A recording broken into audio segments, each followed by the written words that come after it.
He lied about $1 stock, made millions, and only served 22 months in jail. Then Hollywood turned his crimes into a blockbuster. This is the story of Jordan Belfort, the man who scammed America and got rich again doing it. And the wildest part? People still cheer for him. Bayside, Queens, 1962. A working-class Jewish neighborhood where dreams were modest and ambition had a ceiling. But one kid, Jordan Belfort, had no interest in ceilings. 1 lemon ice, please. For you? 2 for 1, but only if you tell 3 friends. What are you, 12? 16, and I'm gonna be rich. By summer's end, he made 20 grand selling Italian ices. At 16, most teens would have blown it on a Camaro. Jordan? He enrolled in dental school. First day, the dean stood up and said, "If you're here to get rich, you're in the wrong profession." Jordan stood up, nodded, and walked out. Just like that. Because he wasn't there to clean teeth. He was there to get rich. And this was not the path. Next stop, meat. After college, Jordan launched a door-to-door meat and seafood business. Yes, really. You sell what now? USDA Prime, ma'am. Flash frozen, hormone-free, and cheaper than your local butcher. I don't eat red meat. Fantastic. Let me show you our premium salmon fillets. It was messy, scrappy, but surprisingly successful. $100,000 a month in sales. With no trucks, no storage, no clue. Just Jordan. Hustling. Grinding. Melting steaks in the back seat. Late deliveries, spoiled meat, mountains of unpaid invoices. It all caught up fast. Within months, the business went bankrupt. But in the wreckage, Jordan found something that turned out to be his superpower. The product didn't matter. Steaks, surfboards, stocks. You? Yes, you. You could sell anything. And just like that, the salesman was born. Jordan didn't need a better product. He needed a better payout. Enter Wall Street. Jordan landed an entry-level job at LF Rothschild, a legit firm with suits, quotas, and cocaine in the bathroom stalls. It was the 1980s, after all. This was where he got his first taste of real money, real greed, and real power. He learned how the markets moved, how the brokers talked, and most importantly, how they sold. But suddenly, October 1987 came. It's Black Monday. Phones stop ringing. Brokers stare at the crashing ticker. The markets crashed. Jordan was fired. But while others mourned, Jordan saw something else, an opportunity. He discovered penny stocks. Pink sheet garbage no serious broker would touch. Unregulated, illiquid. But here's the magic. 50% commissions. Same pitch, 10 times the reward. No fancy degrees required. Just a fast phone and a faster mouth. So Jordan picked up the phone, called some poor guy in Nebraska. Hello? Mr. Michael, listen to me. This company is tiny now, yes, but it's sitting on a piece of technology that's going to disrupt the entire home entertainment industry. I'm talking about a ground floor opportunity, pre-IPO, completely under Wall Street's radar. The big guys haven't even sniffed this one out yet. But when they do, boom. We're talking a 10x return minimum. You get in now at $1 a share, and in 6 months, you're not calling me to thank me. You're calling me from your beach house in Maui. So here's what we're gonna do. I'm locking you in for 4,000 shares. Sound good? I'm not really sure I understand the company. You don't have to understand the company, sir. You just have to understand the upside. That's what smart money does. They act before the crowd catches on. So, do you want to be first? Or do you want to read about it in Forbes a year from now saying, "God, I wish I had listened." And just like that, he closed $4,000 with a single call. No rules, no regulators, no breaks, just cold calls and pure adrenaline. He'd found his kingdom, and he was ready to build an empire. 1989, Jordan Belfort was already pouring the next round, and this time, he wasn't alone.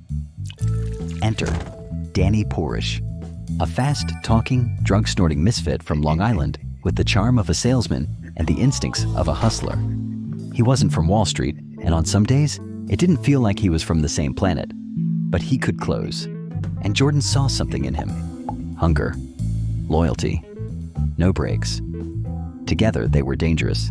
Jordan had the vision. Danny brought the chaos. And from that chaos, they built their empire. Introducing Stratton Oakmont. The name sounded prestigious, like it had a 100-year legacy and leather-bound books. In reality, it was a strip mall boiler room with flickering lights, mismatched desks, and exactly zero regulatory oversight. The early recruits? They weren't analysts. They weren't even qualified. They were bartenders, college dropouts, and neighborhood hustlers. But Jordan didn't want experience. He wanted hunger. He didn't need thinkers. He needed closers. Then came the training. Jordan developed a method called straight line persuasion, a psychological pressure cooker designed to turn stammering rookies into high-pressure machines. He taught them to bulldoze hesitation, drown out doubt, and guide a prospect from hello to where do I send the check in a single, unbroken line. Soon the office took on a rhythm, fast, loud, and addictive. Phones never stopped ringing. Orders never stopped flowing. The energy was electric, the egos were growing, and so was the money. But Stratton's brilliance wasn't just in how it sold. It was in who it sold to. They targeted the forgotten investors, the working-class retirees, the desperate parents, the people Wall Street ignored. Stratton sold them hope, wrapped in urgency, dressed in false certainty, backed by made-up projections. At first, it was obscure penny stocks, pink sheet garbage with names like BZZT or YUMY, companies that barely existed outside their own press releases. But once the money started flowing, the schemes evolved. Now it wasn't just fake companies, it was real IPOs. They bought up massive blocks of cheap shares, then turned the sales floor into a hype machine. Call after call, promise after promise. They flooded the market with manufactured excitement, spiked the stock, and then dumped everything at the top, leaving thousands of investors holding the bag. It was called a pump and dump. But at Stratton Oakmont, it was called Another Tuesday. By the early 90s, the firm had exploded. Stratton wasn't just a brokerage, it was a carnival. The office? A blur of screaming phones, air horns, testosterone, $2,000 suits, and enough narcotics to kill a rhinoceros. Jordan built a system where fear and loyalty were currency. Top performers were treated like royalty. Bonus checks, vacations, even watches tossed across the office like candy. Underperformers? Humiliated, cut loose, replaced in hours. And then came the parties. Strippers in the conference room, champagne overflowing into fax machines, lines of coke snorted off compliance manuals. Nothing was sacred. Not the furniture, not the company car, not even the fire extinguisher. Someone once filled with whipped cream and tequila? Jordan had officially become a cult leader in Armani. He bought a helicopter. He named his yacht after his wife, Naomi. He owned mansions, Lamborghinis, and Rolexes. And through it all, he preached the same sermon. Success is everything. And if you're not winning, you're nothing. On paper, Stratton Oakmont was thriving. They brought companies public. They raised hundreds of millions. The firm was growing faster than anyone could believe. But under the surface, it was all smoke and mirrors. Because when you can't sell the truth, you sell the dream. And Jordan Belfort had built an empire doing exactly that. By 1994, Stratton Oakmont was on fire, taking companies public, moving millions, and pulling in national attention. But beneath the success, the structure was starting to rot. The firm's IPO model was aggressive, familiar, and increasingly reckless. Same playbook: overhype the stock, oversell the dream, and exit before reality catches up. But this time, they weren't invisible anymore. The SEC had flagged a growing list of suspicious filings. Complaints were piling up from investors who bought in at $7 and watched it crash to 30 cents. Internally, some brokers were starting to ask questions. They were pushing stocks with no revenue, no product, sometimes no working phone number. Management's answer? Close the deal or get out. And while the firm grew, so did the complexity of hiding the money. Millions were funneled offshore through a web of shell companies. Some accounts were under Jordan's aunt's name in the UK. Others were parked in Geneva under company names that didn't exist. At one point, Jordan moved funds using couriers, including a housekeeper smuggling cash stuffed envelopes sewn into her bra. Jordan called it asset protection. The FBI called it laundering. Inside the firm, things were changing. Drug use, once a reward, became a necessity. Quaaludes slowed their speech. Cocaine sped them back up. People passed out during calls. One broker had a seizure on the sales floor. Fights broke out over commissions, women, or just too much testosterone. At least 2 employees had to be escorted out after violent outbursts. And Jordan? He was unraveling faster than the firm. His marriage to his wife was disintegrating. She'd find pills in the couch cushions, syringes in the bathroom. He once crashed his Ferrari into a pillar while high on lewds, with his 3-year-old daughter in the passenger seat. Then came the yacht incident. In June 1996, against the captain's warning, Jordan insisted they sail from Italy to Sardinia during a storm. He was drunk, high, and convinced nothing could touch him. The Naomi began to take on water in the middle of the Tyrrhenian Sea. On board, Jordan, his wife, their daughter, and over $2 million in jewelry and narcotics. They had to be rescued by the Italian Navy. The yacht was destroyed. Jordan survived. But something inside him didn't. Back in New York, the walls were closing in. Journalists from Forbes and the Wall Street Journal had begun poking around. Former employees were talking. But most dangerous of all was Gregory Coleman. An agent with the FBI's Financial Crimes Division, Coleman didn't just see red flags. He smelled blood. He quietly began piecing together a timeline. He pulled Stratton's cold call scripts, subpoenaed wire records, tracked real estate purchases that didn't match reported income. He found that Jordan was withdrawing cash in patterns, $50,000 at a time in cashier's checks, layered through casinos and art galleries. Coleman knew what it meant. So did Jordan, eventually. What Jordan didn't know was that some of his own brokers had flipped.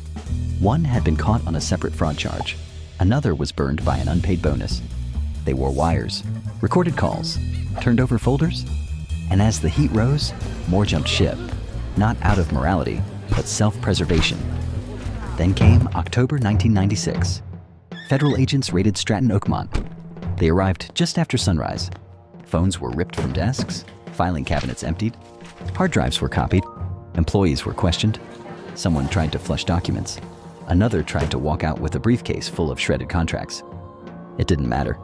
The FBI had what it needed, but Jordan still wasn't done. In early 1997, while under investigation and explicitly told not to move funds, he wired $2 million to Switzerland.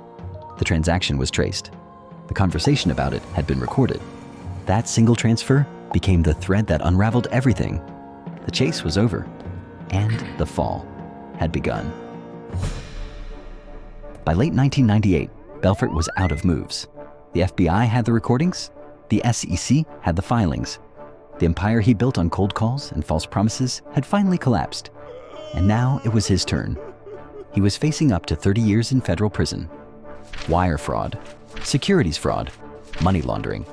The charges alone could have buried him. So Jordan did what he always did. He sold. Not stocks, but information. He flipped. He cooperated. He wore a wire. And one by one, the people who once worshipped him were handed over like receipts. Over 30 employees were indicted. Brokers, partners, friends. Some of them had joined Stratton right out of high school. They learned how to sell from Jordan. They followed his playbook. And now they were paying for it. Some served more time than he did. Jordan? He got 22 months in a minimum security facility. No fences, no cells. The guards didn't even carry guns. He played tennis in the mornings, lifted weights in the afternoons, and at night, he wrote. That's where he met Tommy Chong, the comedian from Cheech and Chong, who was serving time for selling bongs online. Jordan told him the whole story. The drugs, the yacht, the envelopes of cash, the lie that became a lifestyle. Tommy wasn't outraged. He was amused. Write it down, he said. So Jordan did. In 2007, he published The Wolf of Wall Street, a memoir that read more like a victory lap than a confession. There were no apologies, no remorse, just yachts, orgies, fraud, and punchlines. The public ate it up. He sold the film rights, he wrote a sequel, and in 2013, Martin Scorsese and Leonardo DiCaprio turned it into a global blockbuster. The same man who lied to investors was now entertaining them on the big screen. Audiences laughed, critics applauded, and Jordan Belfort convicted felon, former fraudster, became a pop culture icon. But the people he scammed? They didn't get movie deals. They didn't get closure. Most never got their money back. A teacher who lost her retirement. A war veteran who invested his life savings. A family who remortgaged their home for the next big thing. They were left with debt. With nothing. The court ordered Jordan to pay $110 million in restitution. To this day, only a fraction has been paid. The rest? Vanished into offshore accounts, real estate trusts, and legal loopholes. He claims he's working on it. The victims are still waiting. But Jordan? He's doing fine. He's a motivational speaker now, a sales coach, a podcast host. He sells success, teaches ethics, books stages around the world. He wears the name The Wolf, like it's a badge of honor, not the scar it should be.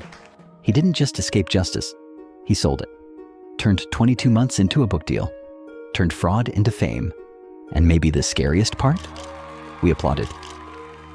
I was guilty of being greedy, he once said, but so is everybody else. Maybe that's why he got away with it. Because deep down, we never wanted him punished. We wanted to be him